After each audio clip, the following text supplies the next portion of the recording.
Bonjour toutes et tous, ici Véronique Bélanger pour le cours du projet final. Donc aujourd'hui, je vous montre quelques petites choses qui vont vous aider à peaufiner l'apparence de vos plans grandis, par exemple, et régler certaines problématiques en lien avec quelques familles d'objets.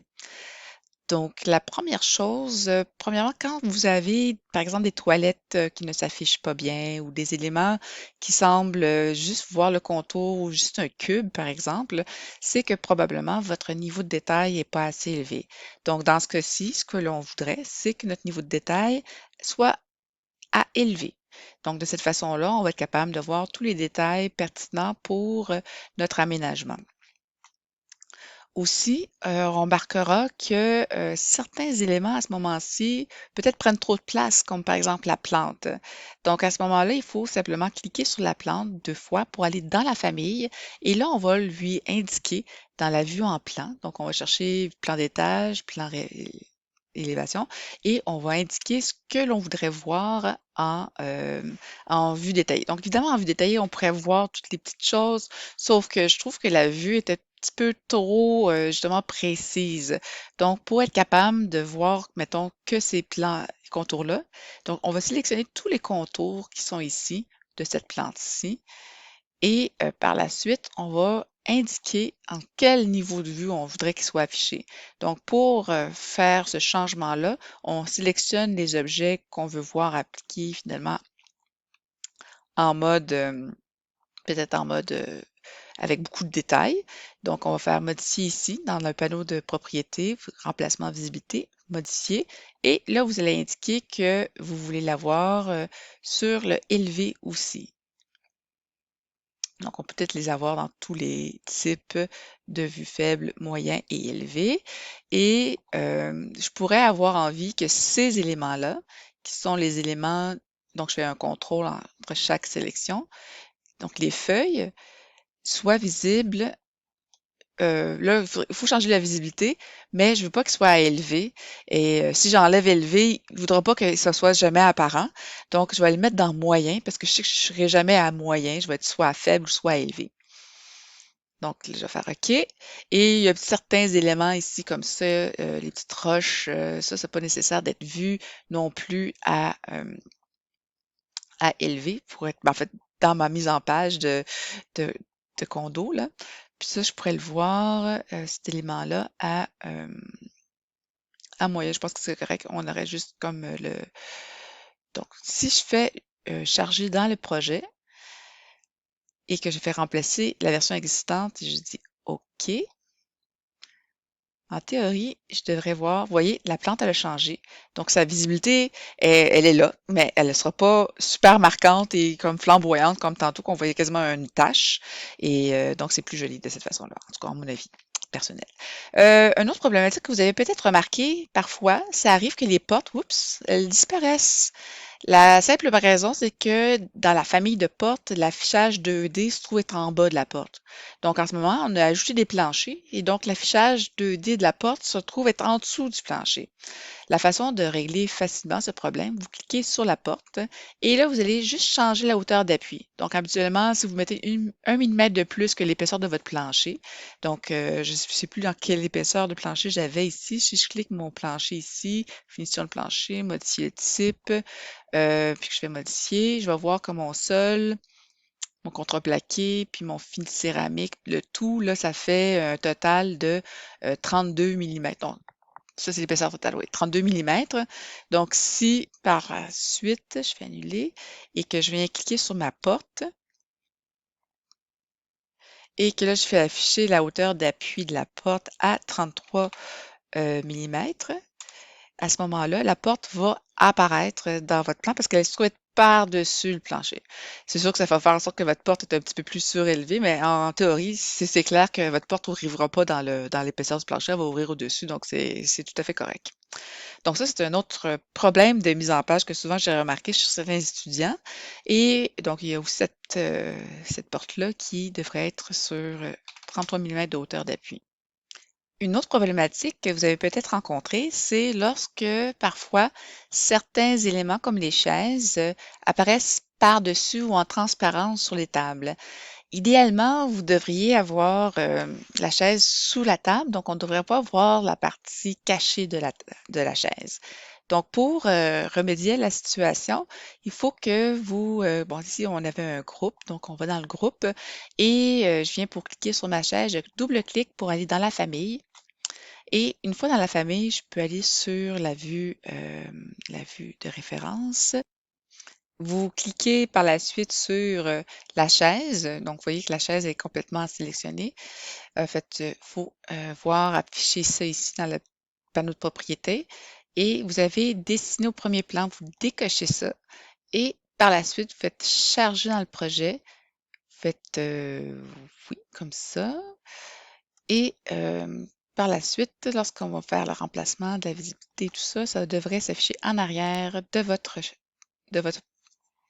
table, comme ça. Si vous avez envie aussi que ça cache les parties de plancher, vous pouvez à nouveau cliquer sur votre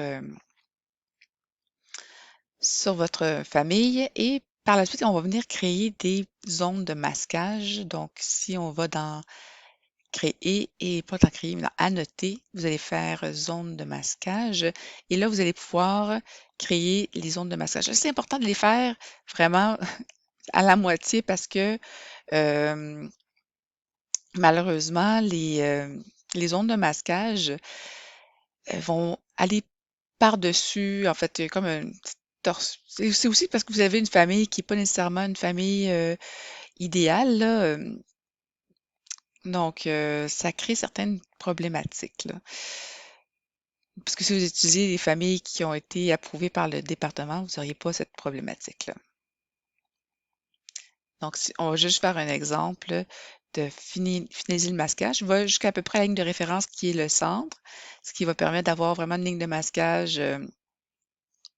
Donc, ça apparaîtra pas, mais ça va être apparent au final. Puis là, vous avez cet autre élément-là aussi qui est le dossier qui pourrait être utilisé en ligne de masquage. Donc, si on va annoter, on fait encore zone de masquage. On peut aller chercher les lignes, mais je trouve que des fois, il y a tellement de petites lignes que ça va plus facile avec juste des grandes formes, là, que ici, je peux aller quasiment directement ici. Vous n'avez pas besoin d'être super précis, on s'entend là. L'idée, c'est qu'on veut que la partie dossier, qui est la partie aussi, je peux même aller un petit peu pas arrondi, là, et ça fera pas grande différence au final. Donc voilà, puis il nous reste un petit bout là à aller chercher là, ici comme ça. Je pense que je vais à la fin, je vais aller ici comme ça. Et je peux faire comme ça ici. Là, ils me disent que j'ai pas utilisé. Lignes doivent être en boucle fermée. Donc, ah oui, petite boucle fermée, pas fermée ici. OK, on va continuer. Oups, non, non, non, c'est pas ça que je veux. Non. Donc, je vais juste modifier ça.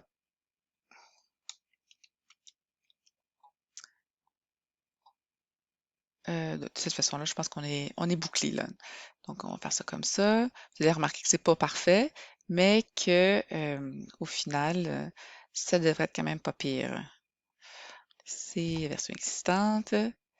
Et là, vous voyez, j'ai le masquage qui est embarqué par-dessus. La raison pour laquelle j'ai pas mis le masquage partout, vous allez voir, si je faisais un exemple, là, je vais faire juste un masquage d'une forme quelconque là, dans la partie sous la table. C'est sûr que là, ça fait en sorte qu'il faudrait avoir comme deux familles. Une, si vous avez complètement la chaise sortie puis c'est pas ajustable, il faut que vraiment toujours la chaise soit à la même place, là. Mais ça, c'est une problématique que j'ai pas réussi nécessairement à régler, là. Donc, je vais juste le faire rapidement comme ça ici. Et je fais ça comme ça. Je viens pour charger dans la famille, dans le projet en fait. Et vous allez voir, quand je fais remplacer, les zones de masquage apparaissent par-dessus la table. La seule raison pour laquelle ça apparaît par-dessus la table, c'est parce que mon dossier de chaise est plus haut que la table. Il y a peut-être un moyen de gérer ça, mais j'ai essayé beaucoup de choses et ça n'a pas vraiment fonctionné. Aussi, une autre chose que vous pouvez ajuster quand on a fait la zone de masquage, si on vient pour la sélectionner, c'est le type de... Attendez un peu. La zone de masquage, c'est le type de ligne qui est utilisé. Donc, si je fais modifier la limite, là, que je sélectionne mes lignes, c'est un type de ligne mobilier. Donc, vous pourriez avoir une ligne invisible à la place. Donc, ça permettrait de, encore une fois, là, éviter d'avoir des effets de marque, d'épaisseur de trait là, par-dessus. Je vais faire la même chose pour l'autre, modifier et je vais sélectionner au complet et je vais mettre ça à ligne invisible. Et lorsque je vais venir pour charger dans la famille, ça devrait être beaucoup plus joli. Donc, remplacer. Vous voyez, ça fait en sorte que les lignes sont un petit peu moins présentes, les lignes contours. Donc, je sors du groupe. Si vous vous demandez comment faire, c'est parce que peut-être la fenêtre pour sortir du groupe, faire terminer, n'est pas dans votre écran. Dernière petite chose, c'est en lien avec ces doubles lignes, en fait, toutes les lignes de composants que vous avez dans les murs, vous voudrez peut-être pas les voir dans la version présentation. Oui, dans l'exécution, mais pas dans la présentation. Donc, la façon de gérer la chose, c'est de faire VV et là, vous allez avoir une fenêtre qui va vous apparaître et vous allez descendre jusqu'à ce que vous voyez mur. Donc, dans Mur, vous avez les petits plus ici et les arrêts communes lignes cachées. Donc, vous pouvez simplement décocher ces deux éléments-là. Vous faites Appliquer, OK. Et à ce moment-ci, vous avez toutes les petites lignes qui ont disparu. Évidemment, les colonnes, on les veut aussi pochées. Donc, on va faire un remplacement de la visibilité de la vue. Vous pourriez y aller par catégorie. Et là, vous pouvez sélectionner dans le niveau de coupe par matériau, on peut mettre cette couleur-là comme étant la couleur par défaut, appliquer et donc motif de coupe par matériau, en fait, oui, remplissage comme ça aussi, appliquer et on fait OK et ça va de toute beauté. Dans certains autres dessins, j'ai remarqué que parfois la hotte semblait être problématique. En fait, la hotte cachait les ronds de poils, ce qui fait en sorte qu'on ne voit pas vraiment bien où est-ce qu'est situé le four. Donc, pour régler ce problème-là, ben, en fait, vous pouvez changer la hotte et utiliser celle de l'école parce que celle de l'école, par défaut, fonctionne bien et va faire en sorte qu'elle va apparaître en pointillé sur votre plan. Sinon, vous pouvez rapidement cliquer sur votre objet, la hotte, et avec les remplacements de graphisme de la vue par élément ou par catégorie, puisque vous pourriez changer toutes vos hottes en même temps, et changer certains éléments. Donc, pour la ligne de projection, on va indiquer plutôt un motif. Vous pouvez prendre le cacher 1/16e de pouce. Vous allez faire la couleur par défaut, ça va. Et au niveau de la transparence, on va mettre une transparence de cet objet-là à 40%, ce qui va faire me permettre de voir les ronds de poils en dessous. Et pour ce qui est du reste, c'est-à-dire que la surface, on va enlever euh, la visibilité de la surface, on va enlever l'arrière-plan, on va enlever aussi la visibilité du premier plan à la coupe. Et en faisant ça, habituellement, on devrait voir, vous voyez, oui, je vais faire OK. Vous voyez, donc à ce moment-ci, il y a comme une certaine transparence. On voit les lignes de pointillés qui projettent pour la hotte. Puis donc, ça fait le travail pour ce qu'on veut visuellement. Donc ça va compléter mon petit tutoriel sur l'amélioration de votre esthétisme au niveau des plans agrandis. Et puis, on se revoit bientôt. Merci beaucoup. Au revoir.